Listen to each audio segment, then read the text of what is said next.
Mji wa matarajio sura ya 3. Karibu. Shikamoo mama. Herina alimsabahi mama yake kwa uchangamfu.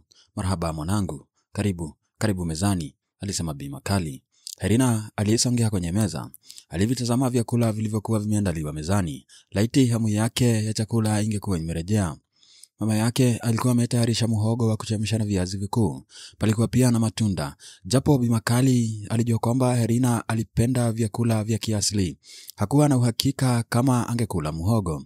Majuma machache yaliyopita alishuhudia mabadiliko makubwa katika maisha ya mwanawe. Alikuwa na mazoea ya kula vitu vyenye sukari na mafuta mengi, japo awali hakuwa mlaji mkubwa wa mikate.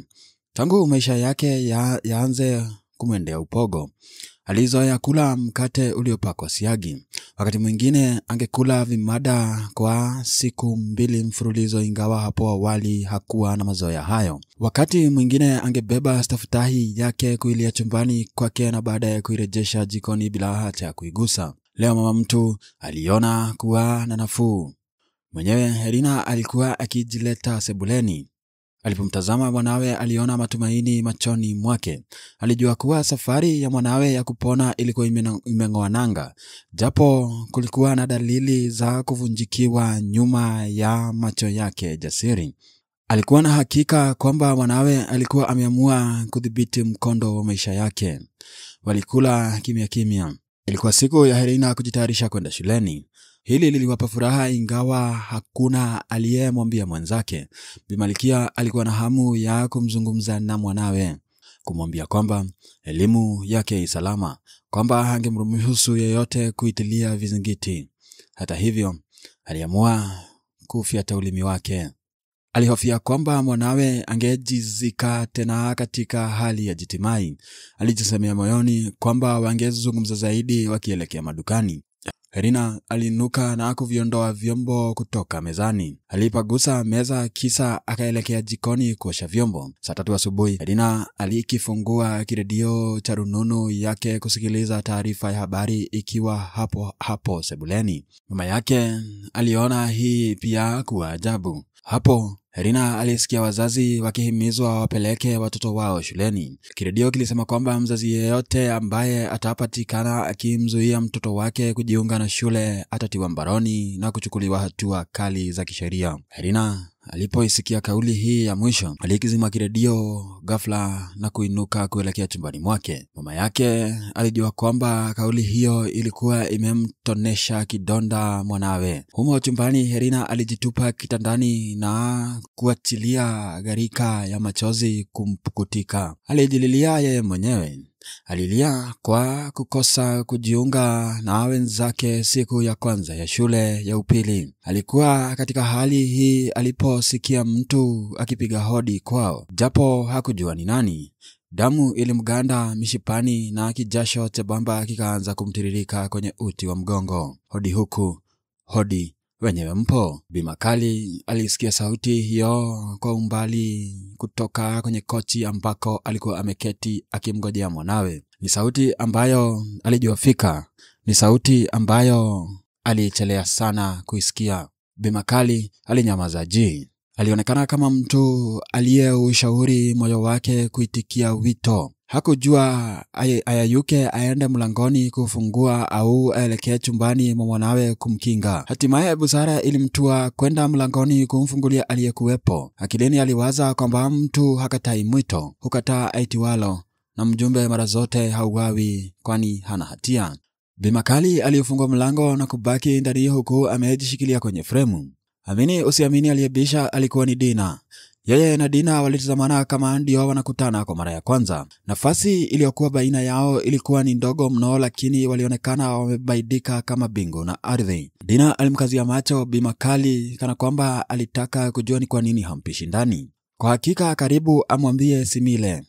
Bi Makali naye alimtazama Dina kwa macho yaliyomuuliza, kimekuleta nini huku baada ya siku zote hizi?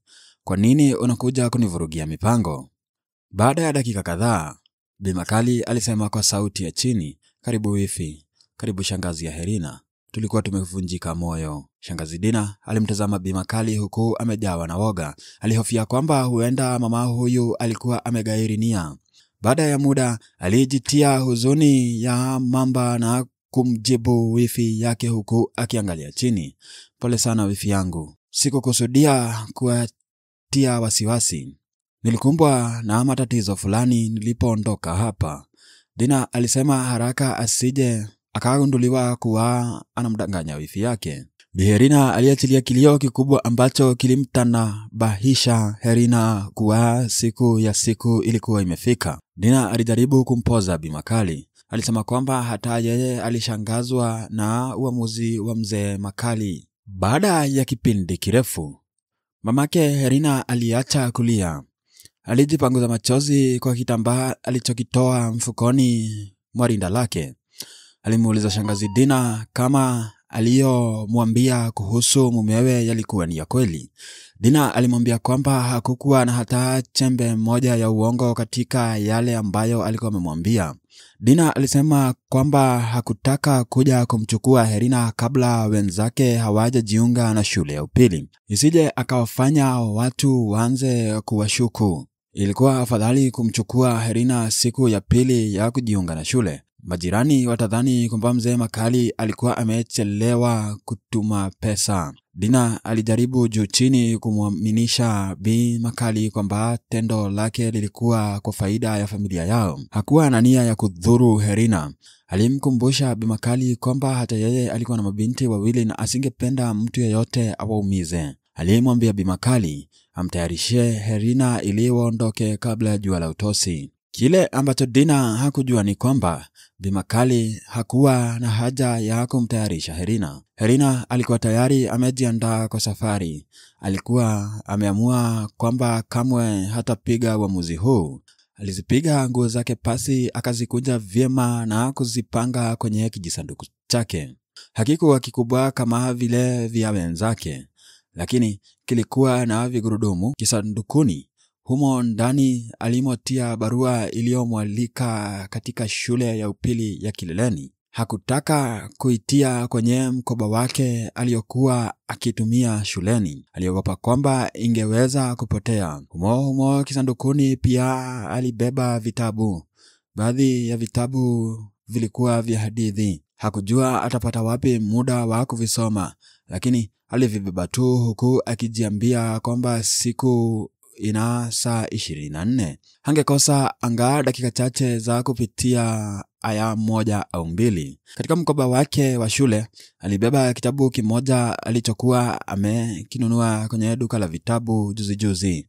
Kilikuwa kitabu cha Kiingereza chenye mafunzo mazuri. Herina alivutiwa na anwani ya kitabu hicho. Alitafsiri anwani hiyo katika lugha ya Kiswahili: nani atakayelia utakapokufa. Kake alimwambia kitabu hicho hakikuwa cha kiwango chake, lakini Herina alimsihi amwache akinunue. Herina alikihifadhi kwenye mkoba kwa vile alitaka kukisoma akiwa safarini. Alikuwa amemwambia kwamba kutoka kwao hadi jijini alikoishi shangazi yake ilikuwa safari ya saa 6 kwa gari la kibinafsi. Baada ya kuhakikisha kwamba kila kitu kilikuwa tayari kwenye kisanduku chake, Herina alichukua chandarua na kukitandika kwenye kitanda chake. Alikuwa tayari amezifua shuka na blanketi ambalo alikuwa akitumia. Aliketi juu ya kitanda alichokuwa amekitandika na kusoma Zaburi 2 alizokuwa anapenda kusoma wakati kama huu. Alisema dua ya adhuhuri, japo kwa kweli ilikuwa saa 5 asubuhi. Alimsihi Mwenyezi Mungu ayaangazie mwanga maisha yake na kumwepushia shari. Saa 5:30 juu ya alama, Herina alisimama sebuleni mwa nyumba yao. Kando yake mlikuwa na kisanduku chake. Kwenye mgongo wake alikuwa amebeba mkoba. Alitazamana ana kwa ana na shangazi Dina na mamake. Mtazamo wa macho yake ulimtia soni Dina. Akainamisha uso bila hata kutarajia shikamo kutoka kwa mtoto huyo. Bi Makali alimwangalia mwanawe tu. Herina aliurudisha mtazamo wa mamake kwa tabasamu na kusema kwa sauti imara, "Shikamo shangazi." "Mama, usijali, twende, mimi niko tayari." Mamake Herina na shangazi walitazamana tu. Mama mtu alishangazwa na utulivu wa mwanawe. Shangazi naye alishangazwa na ujasiri wa binti huyo. "Marahaba mwanangu, habari za siku nyingi," alisema Dina kwa haya. Kabla Helena hajadiriki kujibu tena, Dina alimpongeza kwa urembo wake. Alimpongeza kwa busara yake ya kuteua kuvaa sare ya shule ya msingi. Dina alidhani kuwa Helena alivaa hivyo ili aonekane kuwa alikuwa anaenda shuleni. Helena naye alikuwa amevaa hivyo ili kumkinga mama yake na maswali mengi. "Hii uliovaa ni nzuri, ila nadhani ingekuwa bora iwapo ungevaa sare ya shule ya upili ya Kileleni. Kila mtu kijijini humu anajua kwamba huko ndiko ulikoalikwa kujiunga na gredi ya 7. Hakuna atakayeshuku," Dina alimwambia Helena na mama yake.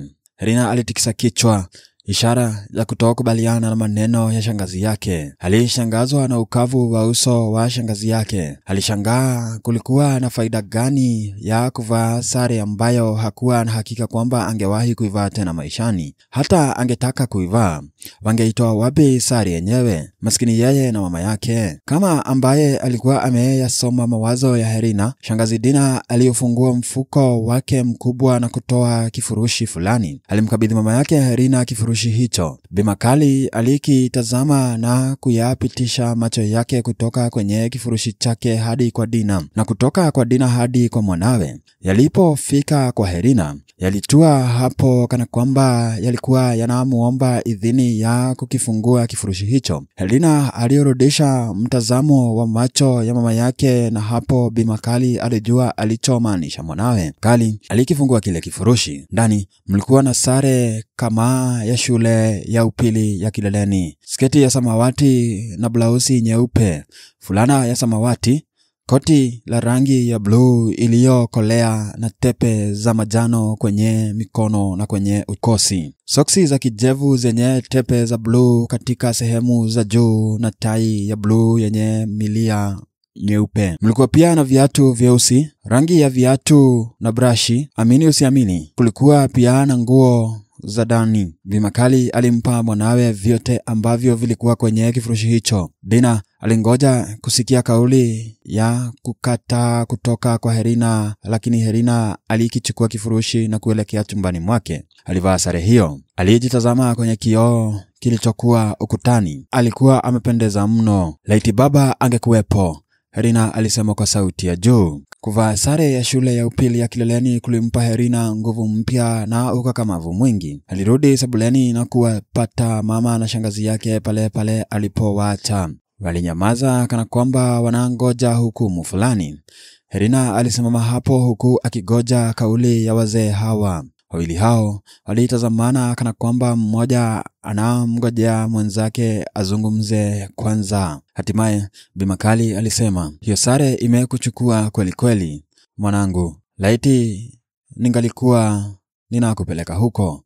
Maneno ya Bi Makali yalimchoma ndani moyoni, lakini alitia hamnazo. Dina alipongeza Helena kwa bidii yake iliyomfanya kujinyakulia nafasi yake katika shule mashuhuri kama hiyo. Alimpa heko kwa unyenyekevu na kujitolea kwake.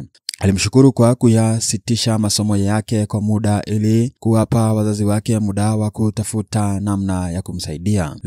Leo tutaondoka hapa huku tukiandamana na mama yako. Tutachukua magari yanayoelekea kwenye shule ya upili ya Kileleni. Hiyo itakuwa njia salama zaidi kwetu. Najua kutakuwa na wenzako ambao watakuwa wakielekea huko. Hakutakuwa na maswali mengi. Tutakapofika kwenye mji mdogo wa Kileleni, tutashukia hapo. Hakika watu watadhani tunakununulia baadhi ya vitu unavyohitaji. Giza litakapoanza kuingia, tutabiri gari kuelekea kwangu nyumbani. Hapo tutakaa kwa siku 2 au 3 kisha tuelekee mji wa matarajio. Vifi atarudi hapa nyumbani. Usihofu mwanangu, ukiwa na mimi ni sawa na ukiwa na wazee wako. Dina alikamilisha usemi wake bila kumtizama yeyote usoni. Helena alifahamu kwamba wakati ulikuwa umewadia. Hakukuwa na kurudi nyuma.